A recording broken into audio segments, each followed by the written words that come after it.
Good morning, class. Welcome again to this lecture of DBMS, that is Database Management System. So we'll just revise in short what we have done up till now. So we'll just revise it. So we basically understand that database means a space where you have to keep the data.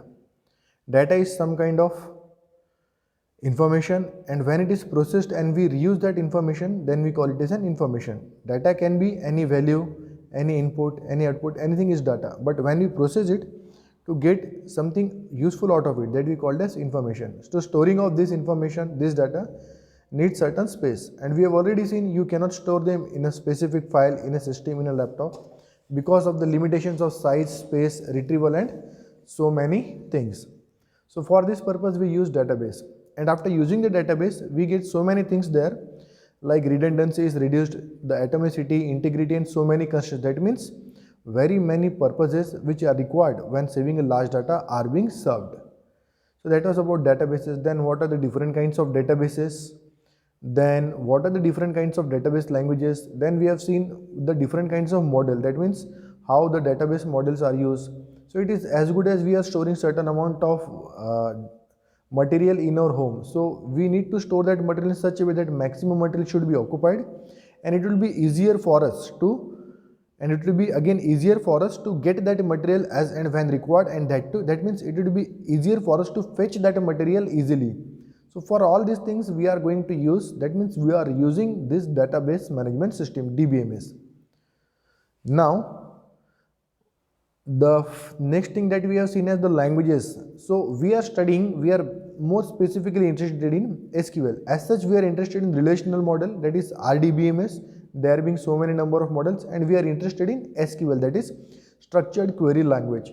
So this structured query language means it is very simple. When I have to interact with the database, so I have to write something, so I have to give certain commands. So this is a structured query language. So wherein when you create a data, that means you have one database. In that database you are putting something values, you are putting some information, some data, and then you want to retrieve that data, and how you put that information, what information you put, what should be the relation between them. So all these things that needs to be communicated, that needs a kind of language, and that language is SQL, that is structured query language. SQL मतलब वो language है जिसके through हम लोग deal कर सकते हैं database के साथ. जैसे मुझे अगर किसी से शॉप में जाके कुछ खरीदना है तो मुझे उनको बोलना तो पड़ेगा कि साहब मुझे शर्ट खरीदना है, मुझे पैंट खरीदना है, या मुझे और कुछ खरीदना है. तो मैं कम्युनिकेट किस भाषा में कर रहा हूँ? हिंदी में कर रहा हूँ, इंग्लिश में करूँगा, मराठी में करूँगा, रीजनल लैंग्वेज में करूँगा. तो ये जो लैंग्वेज है कम्युनिकेशन की, दैट इज SQL. और ये क्या कम्युनिकेट कर रही? ये कम्युनिकेट कर रही, वो डाटाबेस को बता रही कि भैया आपके डाटाबेस में, इतने बड़े डाटाबेस में इतना सा हमारा एक छोटा सा टेबल हमको बनाना है, और वो टेबल में क्या क्या रहेगा? वो टेबल में serial number, name, quality, quantity, teacher, XYZ, and this many things will be there. और फिर हमको ऐसा है कि दूसरा ये बताएंगे कि अब उसमें से मुझे क्या क्या चाहिए, मुझे सिर्फ उन लोगों के नाम बताओ जो टेबल में स्टोर है, उन लोगों के फ़ोन नंबर बताओ जो कब स्टोर होते हैं, ये बताओ. तो ये जो सारा कम्युनिकेशन ये होता है SQL के through. This is SQL, that is structured query language. अब ये लैंग्वेज के बेसिकली 3 पार्ट में हम इसको डिवाइड कर सकते हैं, एक DDL, एक DML, एक DCL. D मतलब data, DL first DDL, that is DDL stands for data definition language. तो मतलब जो भी आप डाटा दे रहे हो, जैसे आपने सपोज डाटा स्टोर करना है, तो अब सपोज हम एक बात करते हैं एक टेबल की. एक टेबल में हमने क्या स्टोर किया है? देखो आप मेरी बात ध्यान से सुनो, कंसेप्ट को समझो. This is very easy for you to understand. अगर आप पूरी तरह से देखेंगे, एंड तक पूरा वीडियो देखेंगे, you will easily understand the things.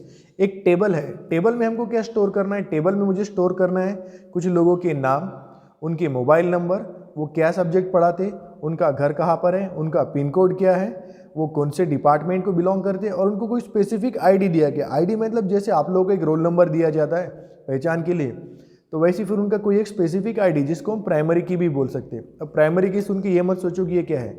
Suppose एक उनको स्पेसिफिक आईडी दिया है, तो ये सारी इन्फॉर्मेशन मुझे स्टोर करना है. तो अब अगर सपोज मुझे मेरा एड्रेस स्टोर करना है, तो एड्रेस में ऐसा है, नंबर्स भी आएंगे, कैरेक्टर्स भी आएंगे. तो उसका डेटा टाइप क्या हो गया? नंबर्स भी है, जिसमें मतलब 1 2 3 4 5. जैसे मैं लिखूंगा श्री गणेश विहार कॉलोनी नंबर 1, तो नंबर 1 मतलब मैं यहाँ पे नंबर लिखूंगा, न्यूमेरिकल 1 नंबर, तो उसमें नंबर भी लेना चाहिए. तो वो हो गया मेरा डेटाबेस टाइप. तो कौन से टाइप का डेटाबेस मुझे यूज़ करना है, जैसे अगर मुझे नेम बताना है तो नेम के लिए सिर्फ character that is ABCD and so है, नंबर में तो किसी का नाम आएगा ही नहीं। अगर ईमेल आईडी है तो टेलीफोन नंबर है तो फिर मुझे नंबर्स चाहिए। So these are the things that we have to store there. तो ये जो हमको स्टोर करना है ये हो गया डेटा टाइप्स। तो अब कौन सा डाटा टाइप स्टोर करना है, कितना टेबल स्टोर करने हैं, टेबल में क्या क्या वैल्यू स्टोर करना है, उसके एट्रीब्यूट्स, उसके कैरेक्टरिस्टिक्स, उसका डाटा टाइप्स, ये सब हमको क्या करना पड़ेगा, बताना पड़ेगा। तो ये जो हम कम्युनिकेट करेंगे थ्रू द SQL लैंग्वेज, तो उसका पहला पार्ट आएगा DDL that is data definition language. Here we are defining the data. जो भी डाटा हम यूज करने वाले हैं हम उसको यहाँ पर डिफाइन कर रहे हैं कि भैया देखो हम एक टेबल बना रहे हैं। क्या बना रहे हैं, एक टेबल बना रहे हैं। उसमें क्या रहेगा, उसमें 5 कॉलम रहेंगे, 10 रो रहेंगी। पहले कॉलम में क्या रहेगा, पहले कॉलम में रहेगा सीरियल नंबर या फिर स्पेसिफिक ID, वो एक नंबर रहेगा। दूसरे कॉलम में नेम मतलब वो एक कैरेक्टर। तीसरे कॉलम में अब सपोज मुझे एक ऐसी वैल्यू स्टोर करना है कि तीसरे कॉलम में कोई एक ऐसी वैल्यू जिसमें डेसिमल्स आते हैं, जैसे 35.50, 37.80, 39.60, जैसे मुझे किसी का PH स्टोर करना है और वॉट एवर इट इज़, तो फिर मुझे इंटीजर लेना पड़ेगा डेसिमल, जैसे फ्लोट। तो वो एक डाटा टाइप हो गए। तो different types of data types है, जैसे नंबर है, कैरेक्टर है, वेरिएबल्स है, फ्लोट है। तो फिर मुझे डिफाइन करना पड़ेगा कि यस इस वैल्यू में आप डेसिमल वैल्यूज ले सकते हो, यहाँ पर आपको सिर्फ नंबर ही लेना है, यहाँ पर आपको सिर्फ ईमेल ID लेना है, और कहाँ पर क्या। तो ये जो जितने भी कमांड्स हम देंगे ये देंगे थ्रू SQL। और ये कौन से कैटेगरी में आएंगे सारे command, DDL that is data definition language. अब सबसे पहले उसका कमांड है क्रिएट। ये क्रिएट क्या करेगा, मतलब एक इंस्टेंस, या फिर हम डायरेक्टली डील करते, ये एक टेबल क्रिएट करने के लिए हमने कमांड लिया क्रिएट। अब ये डाटाबेस हम हमारे सिस्टम में कैसे इंस्टॉल करेंगे, फिर उसके बाद में हम उसको कमांड कैसे देंगे और एक्चुअल टेबल कैसे देंगे, तो ये हम सब आगे सीखने वाले हैं। जैसे आज मैं आपको बता रहा हूँ कि ये एक 4 व्हीलर है भैया, इसको बोला जाता है स्टेयरिंग, इसको बोला जाता है ब्रेक, इसको बोला जाता है क्लच। स्टेयरिंग से गाड़ी चलती है, क्लच डाल के आप गियर डालते हो, ब्रेक से गाड़ी रुकती है, स्टेयरिंग से आप गाड़ी को कंट्रोल कर सकते हो, ये हॉर्न है, ये लाइट है। तो हम इसका ये चीज़ थियोरेटिकल पार्ट पढ़ रहे हैं, ये सब हम देखने वाले हैं। और हमको इतना डेप्थ में भी नहीं है, हमको सिर्फ एक सिंपल सा टेबल बना के क्वेरीज लेके थोड़ा सा डाटा ऐड करना है और थोड़ा सा फेच करना है, बस इतना ही हमारा कंसर्न है। तो अभी सिर्फ उससे भी बेसिक पार्ट अभी है कि हमको सिर्फ ये समझना है कि कौन कौन से कमांड्स काय के लिए जरूर, अब वो कैसे यूज़ होंगे, उनकी क्वेरी क्या लिखेंगे, फिर हमने डेटाबेस कहाँ से लाएंगे सर, फिर वो इंस्टॉल करने के लिए हमारी सिस्टम के रिक्वायरमेंट्स क्या है। तो वो तो सब हम आगे 1 बाय 1 देखने ही वाले हैं। ये ऐसा समझो कि आगे जो कुछ भी हम करने वाले, मेजॉरिटी जो करने वाले, उसका एक इंट्रोडक्टरी पार्ट की तरह ये यूनिट है। तो पहली कमांड है क्रिएट।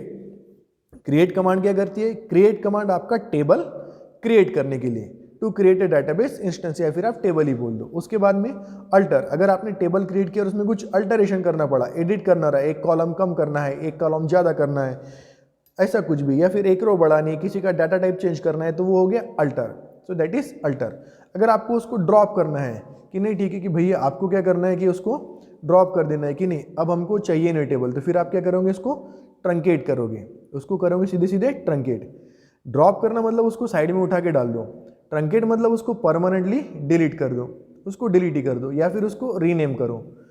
तो अब ये सारी चीज़ें, अब उसके बाद में जो नेक्स्ट आता है, फिर नेक्स्ट कमांड आती है। अब देखो, अब हमने टेबल बना लिया, एक टेबल हमने क्रिएट किया, क्रिएट ये कमांड यूज़ करके, वो टेबल में हमने कुछ वैल्यूज़ है अपनी ऑलरेडी, या फिर एक हमने बताया कि कौन सी वैल्यूज़ आना है, फिर हमने उसको रीनेम किया, ड्रॉप किया, जो भी किया, तो हमका टेबल बन गया। तो डाटा डिफाइन हो चुका है। अब हमारा डाटा डिफाइन तो हो गया, लेकिन अब हमको क्या करना है, अब हमको इसमें वैल्यूज़ इंसर्ट करनी है, या फिर इंसर्टेड वैल्यूज़ अपडेट करनी है, या फिर कुछ सिलेक्ट करना है। तो अब हम कौन से कमांड देंगे, DML that is data manipulation language. पहली थी डाटा डेफिनेशन, दूसरी है डाटा मैनिपुलेशन लैंग्वेज। तो जैसे उसमें सबसे पहला कमांड है सिलेक्ट कमांड। सिलेक्ट कमांड में हम लोग क्या करते हैं, हम लोग सिलेक्ट करेंगे कि हमको सपोज अब ऐसा सोचते कि एक टेबल बना है, तो सबसे पहला कमांड है इंसर्ट। सबसे पहला command insert in that particular table. क्या क्या इंसर्ट करना, 50 लोगों का डेटा, मतलब 50 लोगों के नाम, 50 लोगों के मोबाइल नंबर, उनके ईमेल आईडी, उनके पिन कोड, उनके एड्रेस, उनका दिस, उनका that and so many things. तो सबसे पहला कमांड है इंसर्ट, मतलब सबसे पहले हमने क्या किया, डिफाइन किया, अब इंसर्ट किया। जैसे अपने घर में अपन एक अलमारी लाए, उसमें बहुत सारे खाने थे, हमने बोले ये खाना ऐसा होना, ये खाना ऐसा होना, यहाँ पे स्पेस होना, यहाँ लॉकर होना। अब उसके बाद में उसमें हम एक एक आइटम रखते जा रहे हैं। तो ये हम कर रहे हैं सीधे सीधे इंसर्ट। अब वो हम इंसर्ट करने के बाद में हम क्यों इंसर्ट कर रहे हैं एक्चुअल में, बेसिक हमारा पर्पस क्या है इंसर्ट करने के पीछे, हमारा पर्पस क्या है, हमारा पर्पस ये है इंसर्ट करने के पीछे ताकि हम काम पड़े तो निकाल सके, इसीलिए हम लोग डेटा संभाल के रख रहे हैं। नहीं तो अपन जो घर में कचरा रहता वो भी अपन कचरे के डब्बे में डालते चले जाते, लेकिन फिर उसको अपन संभाल के रखते कि नहीं, वो कैसे भी डालो वो एक बार अपने को उठा के दे देना है। तो ऐसा सोचते कि पहले ये मत डालो वहाँ मत डालो, बस कचरा लाया सीधे डाल दिया क्योंकि वो उठा के बाहर फेंकना है, लेकिन यहाँ से हमको क्या करना है, फेच करना है वैल्यूज़। तो उसके लिए दूसरा कमांड है सिलेक्ट। सिलेक्ट और फिर क्या सिलेक्ट करना है, select name, select this, select that, तो वो हम सिलेक्ट करेंगे। तो सेकंड कमांड हो गया सिलेक्ट। अब उसके बाद में हमको क्या करना है, सपोज ऑलरेडी कुछ वैल्यू है, उसको हमको अपडेट करना है। जैसे पहले मैंने मेरा मोबाइल नंबर दिया बट मुझे दूसरा मोबाइल नंबर देना था, या फिर उस मोबाइल नंबर चेंज करना था, या वो गलत हो गया, तो अब मैं उसको अपडेट करूँगा कि ठीक है ये काम करो, ये पर्टिकुलर टेबल में ये पर्टिकुलर पर्सन का जो फ़ोन नंबर है उसको आप चेंज कर दो, उसमें उसके जगह पर ये नंबर डाल दो, या फिर उसमें एक डिजिट गलत हो गया तो उसको आप चेंज करो। तो वो हो गया अपडेट। अब ऐसे मुझे किसी का डाटा ही परमानेंटली डिलीट करना है कि नहीं, वो पहले यहाँ पर काम करते थे लेकिन अब नहीं करते सपोज, तो वो पर्टिकुलर पर्सन का ना मुझे फ़ोन चाहिए ना नंबर चाहिए, या फिर मैंने गलत कुछ इंसर्ट कर दिया तो मेरे को पूरा ही हटाना है, अपडेट नहीं करना है। तो फिर मैं कौन सा कमांड यूज़ करूँगा, डिलीट। तो delete command is use to update the records from the table, और ये टेबल में जो कुछ भी data that is called as records. Now procedural DML, that is data manipulation, in that user has to specify what data are needed and how to retrieve that data, and declarative, in that user has to specify only what data are needed without specifying how to retrieve that data।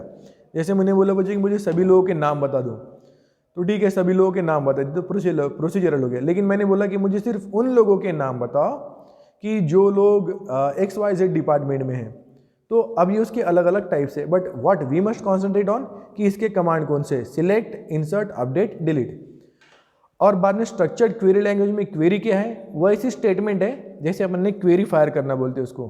Query fire करना मतलब एक code लिखना है एक line का, वो मतलब आपने क्वेरी फायर की और क्वेरी में आपने बोला कि मुझे ऐसे लोगों के नाम बताइए जिनके मोबाइल नंबर के लास्ट डिजिट 17 हो, या फिर जिनके मोबाइल नंबर जो है वो एयरटेल के है, या फिर जिनका पिन कोड एक तरह के है, जो एक तरह के, कुछ भी ऐसा कॉम्बिनेशन। तो उसके लिए जो हम कमांड लिखेंगे that is called as query. तो इसलिए अब ये लैंग्वेज होगी स्ट्रक्चर्ड क्वेरी लैंग्वेज। इसमें पहला पार्ट हमने देखा था डेफिनेशन का, दूसरा पार्ट हमने देखा था मैनिपुलेशन का, तीसरा है DCL। अब ये सबसे इंपॉर्टेंट पार्ट है। DCL मतलब डेटा कंट्रोल लैंग्वेज। अब कंट्रोल लैंग्वेज की जो कमांड है, the privileges assign can be select, alter, delete, execute, insert, index by using grant command. अब हमने एक डेटा बनाया, अब सपोज मुझे एक डेटाबेस बनाना था, मैंने सब बच्चों के रिकॉर्ड्स रखे, तो अगर आप में से कोई भी उसको लॉगिन करके अगर डिलीट कर रहा, इंसर्ट कर रहा, अपडेट कर रहा है, कुछ उससे छेड़खानी कर रहा, प्लस माइनस कर रहा, तो ये मुझे एक्सेप्टेबल नहीं है, I have to change it. तो फिर मैं क्या करूँगा, मैं आपको वो राइट्स ही नहीं दूंगा ताकि आप वो टेबल के साथ खेल सके।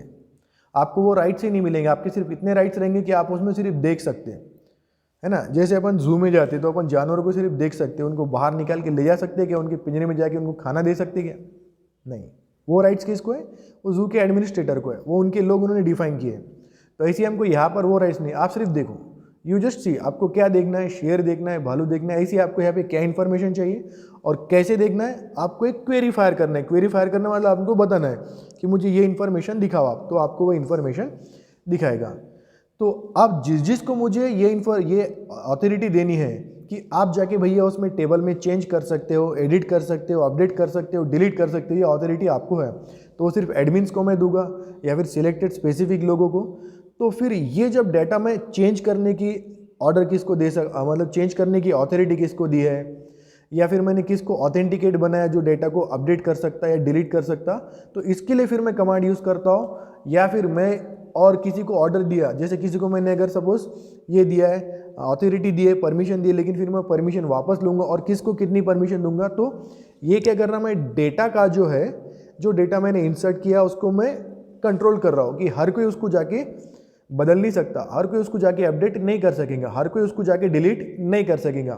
तो इसलिए ये जो कमांड होगी ये क्या हो गया, they are data control language, that is DCL, that is data control language. DCL statements control access to data. The privileges assigned can be select, alter, delete, execute, insert, index, etc. In addition to granting of privileges, you can also revoke, that is take it back. तो अब अगर आपको किसी को privileges देना है कि आप भैया हमारे डेटा जो है वो आप अपडेट कर सकते, डिलीट कर सकते, एडिट कर सकते, तो वो प्रिविलेजेस देने के लिए आपको कमांड यूज़ करना है ग्रांट। और अगर आपने प्रिविलेजेस दिया है किसी को और आपसे उसको रिटर्न लेना, जो ऑथोरिटीज दिया आपको वापस लेना है कुछ प्रिविलेजेस, तो आपको यूज़ करना है कमांड रिवोक।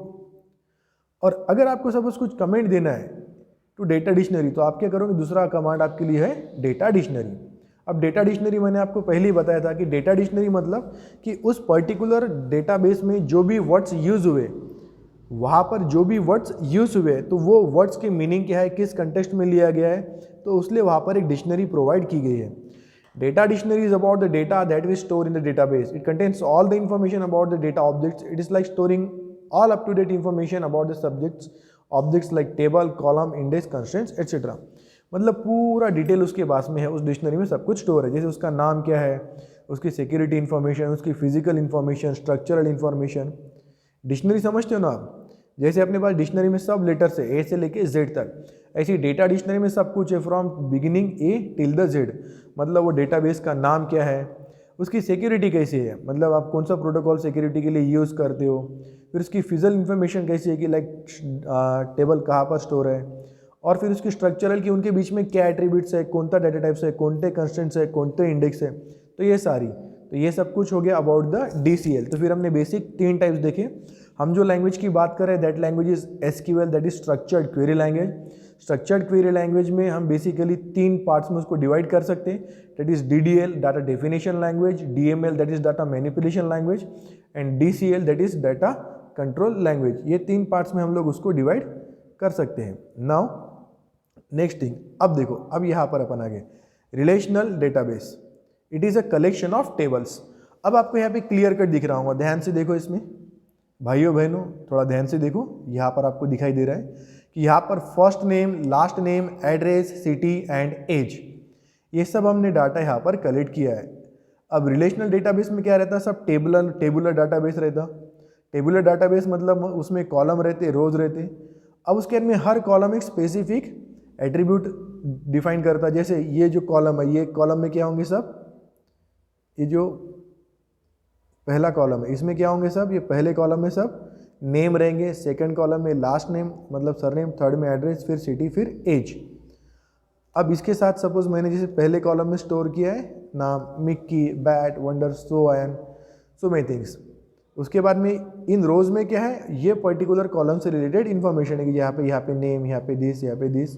अब मुझे क्या करना है, मुझे इनके साथ में अगर मैंने इनको सबको सपोज एक एक आईडी दे दिया, मैंने एक और कॉलम यहाँ पे ऐड किया सपोज आईडी, और मैंने कैसे आईडी दी, इसको 1, इसको 2, इसको 3, इसको 4, इसको 5, 6, 7, 8, या फिर कुछ एक अलग लॉजिक लगाया कि I01, I02 and so on. तो ये सबके लिए यूनिक रहेगा, क्योंकि ऐसा हो सकता कि किसी का नाम मिक्की है तो किसी और का भी नाम मिक्की हो, और दोनों में डिफरेंस ये होगा, ये MICKEY मिक्की है, वो MICKY मिक्की है, उसमें ई गायब है। तो कुछ भी हो सकता है ना, नाम हो सकते हैं सेम। तो फिर उसके लिए मैंने उनको एक स्पेसिफिक आईडी दे दिया। तो ये जो मैं स्पेसिफिक आईडी देता, जिसके बेसिस पे मैं क्या करूँगा, सारी उनकी इन्फॉर्मेशन ले सकता हूँ। जैसे मैंने बोला कि I01 का मुझे रिकॉर्ड दो, तो I01 मतलब मुझे एक ही पर्सन का रिकॉर्ड मिलेगा। लेकिन अगर मैं बोलता था मुझे मिक्की का रिकॉर्ड चाहिए, तो मिक्की के मतलब मुझे 2 रिकॉर्ड मिलते थे। तो क्योंकि मुझे एक ही रिकॉर्ड चाहिए था, इसलिए मैंने कुछ स्पेसिफिक आईडी यूज़ किया। तो इसको हम लोग बोलते हैं प्राइमरी की। ये ऐसा है कि वो उस पर से आपको पूरा डेटा मिलेगा और स्पेसिफिक और एग्जैक्ट डेटा मिलेगा, that is called as primary key. वो भी जब हम टेबल बनाते हैं ना, जब हमें टेबल में आप डाटा इंसर्ट करोगे तो आपको पूछता है कि किस कॉलम को इसमें से प्राइमरी की बनाना है। तो मैंने बोला कि ठीक है, यहाँ पर एक आईडी करके कॉलम है, उसको आपको प्राइमरी की बनाना है। सो ये था हमारा रिलेशनल डेटाबेस टेबल्स। अब उसके बाद में जो नेक्स्ट थिंग आती, और ये हम आगे और भी स्टडी करेंगे इसमें, मतलब अभी और आगे हम लोग देखने वाले हैं, और कि इसमें कैसे इंसर्ट करते, कैसे बनाते टेबल, और उसके बाद में प्राइमरी कैसे बनाएंगे, सेट कैसे बनाएंगे, सेकेंडरी की कैसे बनाएंगे, डाटा रिट्रीव कैसे करेंगे। ठीक है, अब सेकंड पार्ट आता डाटाबेस डिज़ाइन। डाटाबेस डिज़ाइन, अब बेसिकली देखो, हम अगर डाटाबेस डिज़ाइन करें तो अब तक तो हमारे ख्याल में आ गया होगा कि ये एक डिटेल, जैसे हमको अगर पता चाहिए कि हमको एक स्पेसिफिक डाटाबेस चाहिए, तो आपका डेटाबेस कौन सा चाहिए। तो सबसे पहले आपका database design objective, process of database design. First step is design objective, database design objective, कि आपको डेटाबेस क्यों चाहिए। तो हो सकता है किसी को एक सर्वे करना है, क्योंकि हम जो डाटा कलेक्ट किया हम उसको जो हमने बताया थे OLTP और OLAP, OLTP यानी ऑनलाइन ट्रांजैक्शन प्रोसेसिंग और OLAP मतलब online analytical processing.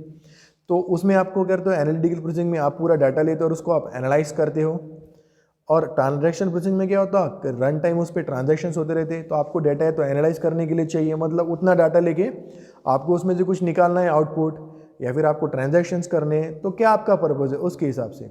Second, determining what data to be stored, कि आपको कौन सा डाटा स्टोर करना है, उसके डाटा टाइप्स कौन से, जैसे सपोज कि कौन सा डाटा स्टोर करना है, नेम स्टोर करना है, नंबर स्टोर करना है, किस तरह का डाटा है, ह्यूज डाटा है, हेवी डाटा है, आपको फोटो स्टोर करना है, वीडियो स्टोर करना है, मल्टीमीडिया करना है, तो फिर आपका डेटाबेस वेरी करेगा।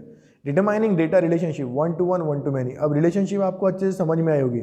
जैसे हमने देखा कि एक एंटिटी थी सेल्समैन और वो दे रहा था एक ऑर्डर, तो उनके बीच किस टू भी रिलेशन है, तो 1 to 1, 1 to many। अगर ये है ना, फिर एक टेबल के दो एंटिटीज़ के बीच में रिलेशनशिप है, तो एक के साथ रिलेशनशिप है तो 1 to 1 हो गई, या फिर 1 to many हो गई, या many to many हो गई। नेटवर्क मॉडल में हमने देखा था ना कि, और ये देखो जो मैं आपको बता रहा हूँ ना, ये ऐसा नहीं होगा कि मैं सिर्फ बता रहा आप सुन लो, आपको ये सब कुछ जो मैंने बताया पहले से एक रजिस्टर करके आपको उसमें पूरा लिखना है, और अब जो आप नया देखते हैं वो भी आपको लिखना है, ताकि आपको पुराना मैं क्या बताता हूँ जैसे नेटवर्क मॉडल, तो आपके सामने होना चाहिए कि नेटवर्क मॉडल क्या था, आपने रफ में उसको ड्रॉ करके रखना चाहिए कि ओके नेटवर्क मॉडल में कैसी रिलेशनशिप थी, मैनी टू मैनी। तो फिर आपको रिलेशनशिप कौन सी होना वो, फिर उसका लॉजिकल स्कीमा क्या है, फिर उसके बाद में उसका ER diagram model. ER diagram मतलब entity relationship diagram, entity relationship model हमने देखा था, तो उसका डायग्राम उसका कैसा बनता। और नॉर्मलाइजेशन मतलब अवॉइड एनोमोलीज। एनोमोलीज हमने देखे थे, कॉन्करेंट एनोमोलीज जो जनरेट होती। एनोमोलीज पता है ना, भूल गए क्या, जो हमने प्रॉपर्टी देखी थी एटोमिसिटी, जो हमने प्रॉपर्टी देखी थी ना, acid properties, atomicity, consistency, isolation, durability. फिर हमने कॉन्करेंट एनोमोलीज भी देखी थी कि सपोज आप रेलवे का रिजर्वेशन कर रहे हो और मैं भी रिजर्वेशन कर रहा हूँ, तो कहीं ना कहीं ये इन्फॉर्मेशन स्टोर है कि कितनी टिकट बैलेंस है, तो आपको एक्सेस मिल रहा है वो टिकट का, तो मुझे भी मिलना चाहिए। लेकिन जब तक आप ट्रांजैक्शन कर रहे हो, तो आपने अगर पहले क्वेरी फायर की तो पहले आपको टिकट इश्यू होंगी, इस बीच वो रो लॉक हो जाएंगी, मैं उसमें नहीं एंटर कर पाऊंगा उतनी देर के लिए। लेकिन इतना फ्रैक्शन ऑफ ए सेकंड में होगा कि हमको पता भी नहीं चलेगा, we will be continuously working. तो ये जो इश्यूज आते ये थे कॉन्करेंट एनोमलीज। तो ये जो एनोमलीज अवॉइड करना ये भी हमको देखना है। तो इन सब के बेसिस पे हमको फिर डेटाबेस डिज़ाइन करना पड़ेगा। अब उसके मेजर स्टेप्स क्या है, रिक्वायरमेंट एनालिसिस। तो सबसे पहले आपको रिक्वायरमेंट्स गैदर करने की, what are your basic requirements, then conceptual, that is concept generation for database. अब कंसेप्ट का मतलब ये होता है कि हमको मॉडल सिलेक्ट करना पड़ेगा कि आपको किस तरह का रिलेशनशिप चाहिए इसमें। Then logical database, then schema refinement. Schema हमने देखा हुआ था, स्कीमा एब्स्ट्रैक्शन लेवल थी स्कीमा की, है ना, स्कीमा ख्याल में आ रहा ना, एब्स्ट्रैक्शन। देन उसके स्कीमा की थी लेवल फिजिकल, लॉजिकल और व्यू लेवल। स्कीमा मतलब द स्केलेटन, उसका स्केलेटन की उसका स्ट्रक्चर कैसा होगा। Then physical database generate index, cluster, storage device, कि एक्चुअल में फिर आप उसको क्लस्टर में स्टोर करते हैं, इंडेक्स में, या स्टोरेज डिवाइस क्या ये पार्ट। और सिक्योरिटी, फिर उसका ऑथेंटिकेशन कैसा है, ऑथराइजेशन कैसा है। तो ये सारी चीज़ें मिला के हमारा डेटाबेस डिज़ाइन बनेगा। अब ये जो पार्ट है, ये पार्ट मतलब सिर्फ एक एक पॉइंट है, you can explain it in details. जैसे आपने बताया कि डिज़ाइन ऑब्जेक्टिव, कि आपको बेसिक डाटा किस लिए चाहिए, क्यों बनाना डेटाबेस, ताकि आपको बहुत सारी इन्फॉर्मेशन स्टोर करनी है। और उस इन्फॉर्मेशन, जैसे आपको अगर बैंक का डेटाबेस बनाना है, तो बैंक का डेटाबेस का क्या पर्पज़ रहता कि लोग रन टाइम रियल टाइम करते हैं। तो अगर रियल टाइम है तो फिर आपको ऑपरेशनल डेटाबेस टाइप का डेटाबेस बनाना पड़ेगा। आ रहा ना ख्याल में, कि उस तरह का डेटाबेस आपको बनाना पड़ेगा, तो उसका डिज़ाइन, उस तरह का डिज़ाइन बनाना पड़ेगा। तो that is the different part. या फिर आपका कुछ और रिक्वायरमेंट रहा तो वो, फिर आपको डाटा स्टोर कैसे करना है, या फिर कुछ ये भी डाटा है ना कि जिस पे आपको कुछ रन टाइम या फिर रियल टाइम ऐसा कोई एप्लीकेशन नहीं करना, लेकिन आपको सिर्फ क्या करना है कि आपको उसको एनालाइज करना है, ताकि आपको उसमें से कुछ तो भी आउटपुट मिल सके, कुछ तो भी आप उसके ऊपर रिपोर्ट बना सके। तो ये पार्ट होता। उसके बाद में जैसे, तो यही सारी चीज़ें, this is all about the database design, कि उनका लॉजिकल स्ट्रक्चर कैसा होगा, रिलेशनशिप्स क्या होंगी, नॉर्मलाइजेशन क्या होगा, और फिर उसके मेजर स्टेप्स हैं। So this is about the database design. अब देखो मैं यहाँ पर आपको बताता हूँ, here you can see, not here, यहाँ पे हम लोग देखते, okay we still have time. System definition, database design, database implementation, loading और data conversion, application conversion, testing and validation, operation, monitoring and maintenance. तो ये एक पूरी डेटाबेस की जो है लाइफ साइकिल है।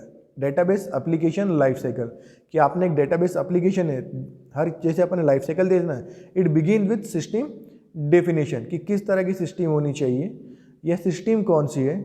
अब सिस्टम मतलब किस सिस्टम की हम लोग बात करें, कि हमको डेटाबेस में से डाटा चाहिए, कौन सा डाटा अपडेट करना है, कौन सा डाटा इंसर्ट करना है, डेटाबेस कैसे लेना है, वो चीज़ें। तो आपकी सिस्टम क्या एक्चुअली, कि सपोज मुझे बैंक्स के लिए चाहिए, कौन से स्पेसिफिक डोमेन के लिए चाहिए, फिर मिक्स चाहिए, तो this all depends. Then database design, तो वो अभी हमने देखा कि उसके कुछ तो भी डिज़ाइन के स्पेसिफिक ऑब्जेक्टिव्स है। देन डेटाबेस इम्प्लीमेंटेशन, फिर अब हमने क्या किया कि ठीक है चलो, एक हमने सिस्टम डेफिनेशन किया कि ठीक है हमको क्या है, बैंकिंग के लिए चाहिए, प्लस कंज्यूमर्स के लिए चाहिए, प्लस वही जो है वो सब हमें सोशल वर्क्स के लिए भी वो डाटा यूज़ करने वाला है, यूज़ करना है हमको। तो इस तरह से हमको कुछ तो भी एक डाटाबेस बनाना है। तो आपने क्या किया, ये सब कंसिडर करके आपने फिर एक डाटाबेस मॉडल सेलेक्ट किया, उस पर से आपने एक डाटाबेस का डिज़ाइन किया, फिर आपने किया उसको इम्प्लीमेंट। ठीक है, बना तो लिया, लेकिन अब उसको इम्प्लीमेंट मतलब आपने उसमें पूरी वैल्यूज़ फिल करी, उसको आपने पहले फिल किया, एडिट किया, अपडेट किया। अब उसके बाद में होने के बाद में लोड उसमें डाटा किया, और फिर से कन्वर्जेंस। अब कन्वर्जेंस में पार्ट आपको और बताऊंगा, फिर application conversion, testing, validation, operation, monitoring and maintenance.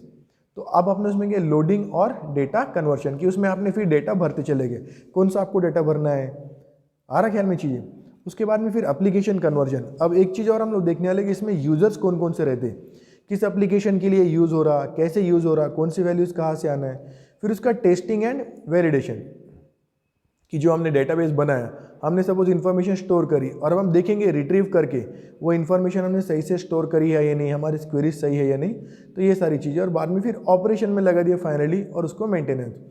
तो ये जो स्टेजेस है, सबसे पहले हमको पता चलना चाहिए कौन सी सिस्टम है, किस चीज़ के लिए यूज़ हो रहा है। फिर उसके बाद में हमने डाटाबेस डिज़ाइन किया, फिर इसको इम्प्लीमेंट किया, उसमें डाटा लोड किया, फिर एप्लीकेशन लोड किए, कन्वर्ट किया एप्लीकेशन, फिर उसका टेस्टिंग और वैलिडेशन किया और टेस्टिंग और वैलिडेशन करने के बाद में ऑपरेशन में लाया उसको, फिर उसका मेंटेनेंस किया। तो ये इसकी होगी पूरी database system life cycle. We will see this again in details in the next lecture.